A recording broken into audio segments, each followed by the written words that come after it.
Oh I yeah. I mean, your work has changed my life. Yeah, it's yeah. amazing. I've pretty much had migraines for 20 years. Like ever since I was 10 or 11, I developed these debilitating migraines. I'd have five a week and they would just put me out. I had to lay down. I couldn't look at light or hear sounds. And over time, I've had a couple of traumatic experiences, like a car accident that compounded that and was diagnosed with fibromyalgia. So it's all slowly seemed to be building and adding on more and more of these layers that I couldn't unpeel. I talk about that as reducing your bandwidth. And if your Yeah, bandwidth is reduced because of emotional trauma, and it could be single event trauma, it could be complex PTSD, the relational trauma, the interpersonal trauma is at the core of a lot of trauma that makes you shrink in the way you hold yourself day in, day. yeah, right, exactly.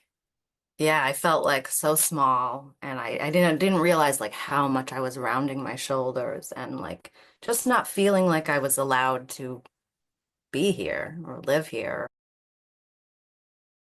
I've tried so many things, conventional medicine, pharmaceuticals, vitamins, holistic doctors, yoga, Pilates, stretching, exercise, different diets, massage. I recently tried no caffeine. I've been going through CBT therapy, and nothing seemed to really bring it all together for me. So I'd have like these little pieces here and here, and I'd get glimpses of times where I would almost get a hold of my health, but it would always just slip out of my hands, and I just didn't have all the pieces. Yeah, I feel like I've tried everything. And I would go, I mean, 20 years of pain every day and brain fog and sinus issues and fatigue and nerve pain. I feel like I've tried everything. Anytime anyone su would suggest something to me, I would try it. And nothing really helped. Nothing really got to the root of what was happening. Nothing ever really brought it all together until I found you. Right now, I haven't had a migraine in 2.5 months. Wow. And so I started reading your book 6 months ago or so, and they started to immediately slow down. And I would go from five a week to two a week to one a week to one every couple months. And now it's been 2.5 months, and I haven't had a single headache even. It hasn't been any of that, which is just unheard of for me. I'm over the moon. My brain fog is reducing. Nerve pain is practically gone. Like I if I get super stressed out, I'll feel it here and there, but if I just like bring myself back to the center, it's it's all so connected. Like my sinuses are starting to drain. I have way more energy. I feel like I can actually be in my life again. Like I have one. I have a life again. It's also new, so for me, I'm kind of like piecing everything together and trying to digest it all because I'm blown away by how much change has happened in such little time. Tell me, what do you think then was the root cause? If you look at what you've tried and what you're doing now, can you explain what's going on? It was your intro where you were talking about the imperceptible motions of like sitting and squatting and listening. And so I tried that for the first time and I went, whoa, I'm leaning like so far forward in my everyday. And I think it opened my eyes to like this postural mess that I've made over my whole life of like being scared or like leaning forward and like squeezing into myself. And like I'd hold everything here and I'd just be like leaning forward and either worrying or stressed out about anything or everything. So it's kind of just been postural. Like I was gripping my lungs. I wasn't breathing at all. So just that freedom of release of my own body. Like, oh wow, I'm not fighting against gravity anymore. I'm letting gravity hold me up. It was a revelation. And I started to integrate like emotional healing into that. You definitely talked about some of that in your book. And I went, emotional? How does that integrate into headaches? So all of that is starting to just just I'm like figuring all of that out in its togetherness of how the emotions can play into the tension in my body and like how I'm walking around and living every day. I never wanted to look at my past trauma. I never wanted to even accept that anything happened.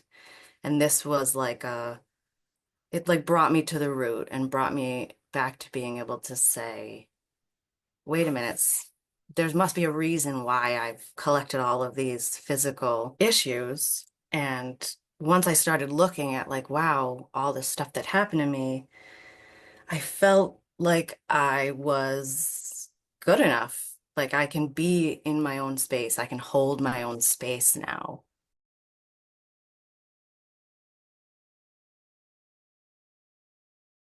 And that gave me the structure and confidence to look at the trauma, I think, in the first place. And then I can start unraveling it, unpacking it, and I'm here. I'm here and I'm okay. I'm allowed to be in this space. And realizing that was a huge turnover point too. Like from there, I can breathe. I can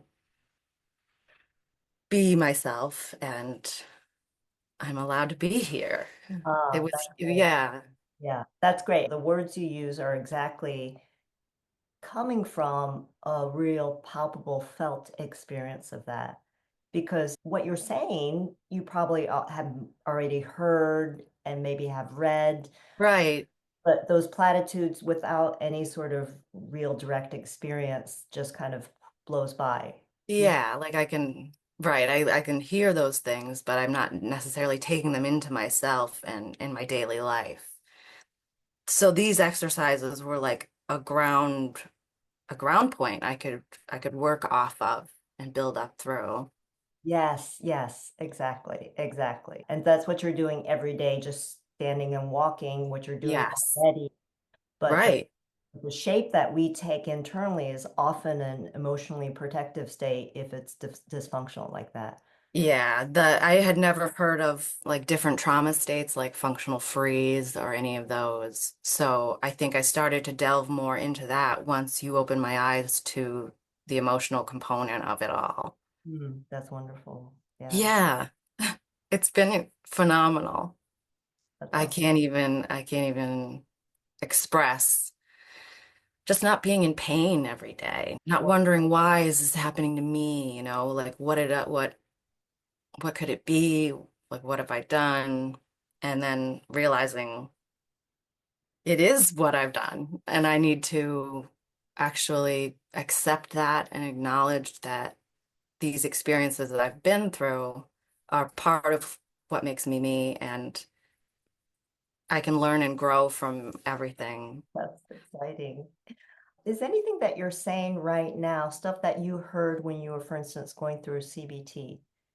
Oh, yes. Yeah. Right. They Which were, one? but I couldn't physically bring it to my heart and soul for some reason. Like I would hear these things and it makes sense. The more I can put positive thoughts into my brain, the more I can heal my body away from the negativity. But something wasn't connecting. Like I didn't, yeah, it wasn't the brain, heart, emotion circle.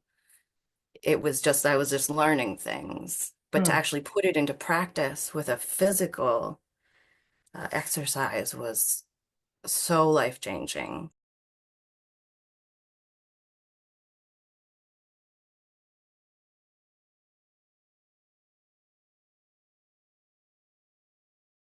CBT is really interesting to me because this is almost like opposite of CBT. Because CBT Yeah, don't feel, let's put the feeling to the side. This is almost the opposite. It's like you have to feel. You have to feel, or else you're just, it's all here, it's all action and doing. You're actually very disconnected, and you're just further disconnecting yourself from this feeling sense, which is the place where all the authenticity of what you are communicating comes from.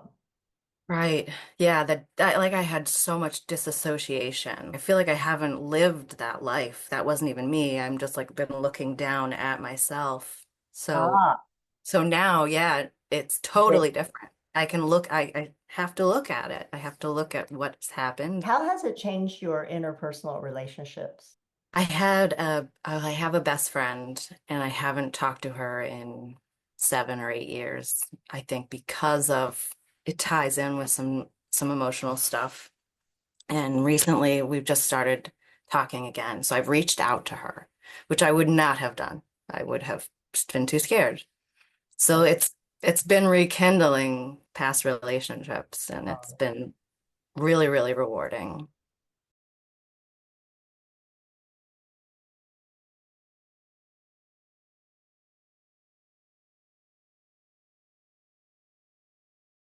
For me, it was learning that first move and then hearing you talk more about the emotional aspect because I could try the physical move, but once I brought it together with my emotions, it fell into place. And Mm. it takes work. It takes a lot of work and effort and like intention. Like I really wanted to move forward and I'm working hard at this, I'm like practicing every day and making sure like I'm watching my thoughts. And so for me, it was both of those things together. And then your sensing posture and like once you get into the elastic breath, it really does. I feel like you have to take it step by step and build on those steps, and it makes a difference. What it sounded like you weren't actually doing was connecting the emotional piece to the physical. Is that right? Yeah, yeah. I mean, I'm pretty stubborn just in general, so I feel like maybe after all this time, I've reached a point where I was ready. I was ready to open myself to anything and everything that could work. I think I took steps years ago to try and get to this spot, Mhm. but I didn't know it was like subconscious.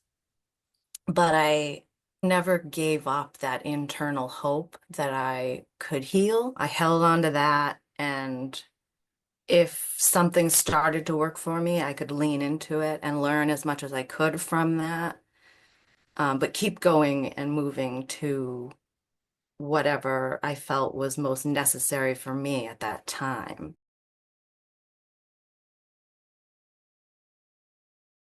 So you were persistent in trying new things. Yes, Um, yes. okay, that is something that's definitely I see here a lot. Most people have come to this having tried a bunch of different things, Yeah. and all of that just speaks to the openness and the curiosity and willingness to try something new. Yeah. The willingness to like also look at our own personal issues and accept them, even if they're good or bad. Like, it doesn't necessarily mean they're good or bad. I mean, we all have different experiences to make us who we are and help us grow and change. And hopefully, we can get to that point where we're ready for the change. And I think that's where I got to at that point. And then this just brought everything together. It was all those little connections that I kept trying to make and trying to figure out. And I was like, I know something eventually is going to work. That orientation of having this intention, this longer term intention, Yeah.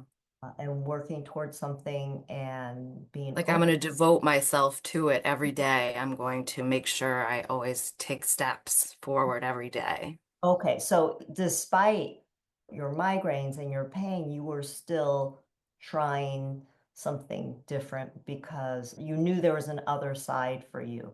Right. Oh, Constantly seeking that. Yeah. okay, yes, that makes a lot of sense. And when did you come to the acceptance that this is something that I got to figure out, that no one's going to save me? Did you come to that perspective, that sense at some point?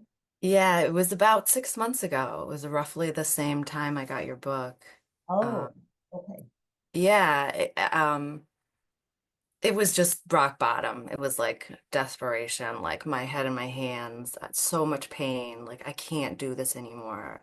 I'm not going to do this anymore. Ah, okay. And yeah, so There you I go. made that decision. I was like, all right, no more migraines ever again. That's it. And I still had a few, but at that point, that was a huge shift for me to allow whatever healing modality came towards me to actually sink in and stick. Mm. And then yeah, then it's something I could practice every day and see real results. So once I started to see real results, like from that first initial postural change, I was like, wow, I can do this. Like it's here. Yes, and it's simple enough. It's in me. It's been here all along. I just haven't been able to get there. So you were in that ready state. Do you think that if you had come across something else that you have previously tried, do you think it was just a mind shift thing? And if you tried, maybe it came in a different order and you were at that state and you tried something else? I feel like I had the same drive to want to heal, to try all those different things, but there's still something wasn't quite right. Like it wasn't the body and the emotions together, the body and mind together. It was just here, try this. I was mentally there when I was trying those things. I wanted to heal. I wanted to be okay. But I don't think brain, my body didn't believe my brain. So, Yeah, something like that. Like they didn't connect. I still was so disconnected from myself. yes. And I like to say that what you're learning is to speak to the body in its own language of how. Right, right. Yeah. Perhaps I wasn't listening to my body in the right way before, and now I know what it's saying. I'm so glad that you're on this path. That's really exciting. I think for a lot of people who may be watching this, I think the thing is that you said that you're always still open, but you were at that state where I got to figure this out. No one has the answer. No one's going to fix me. Right. Yeah, exactly. No one but me can fix me. And Yeah. And it's empowering to have these tools that you could feel right away, that you don't just, okay, let me do this for 30 days and see what happens at the end of 30 days. It has to happen immediately or else it's not right. an experience. And I was amazed at how immediate it was. Like right away. First the introduction, like it's making these immediate drastic changes that I can see and then grasp even more and go into more. That's It, fantastic. it's been magical. Thank you so, so much for all of this.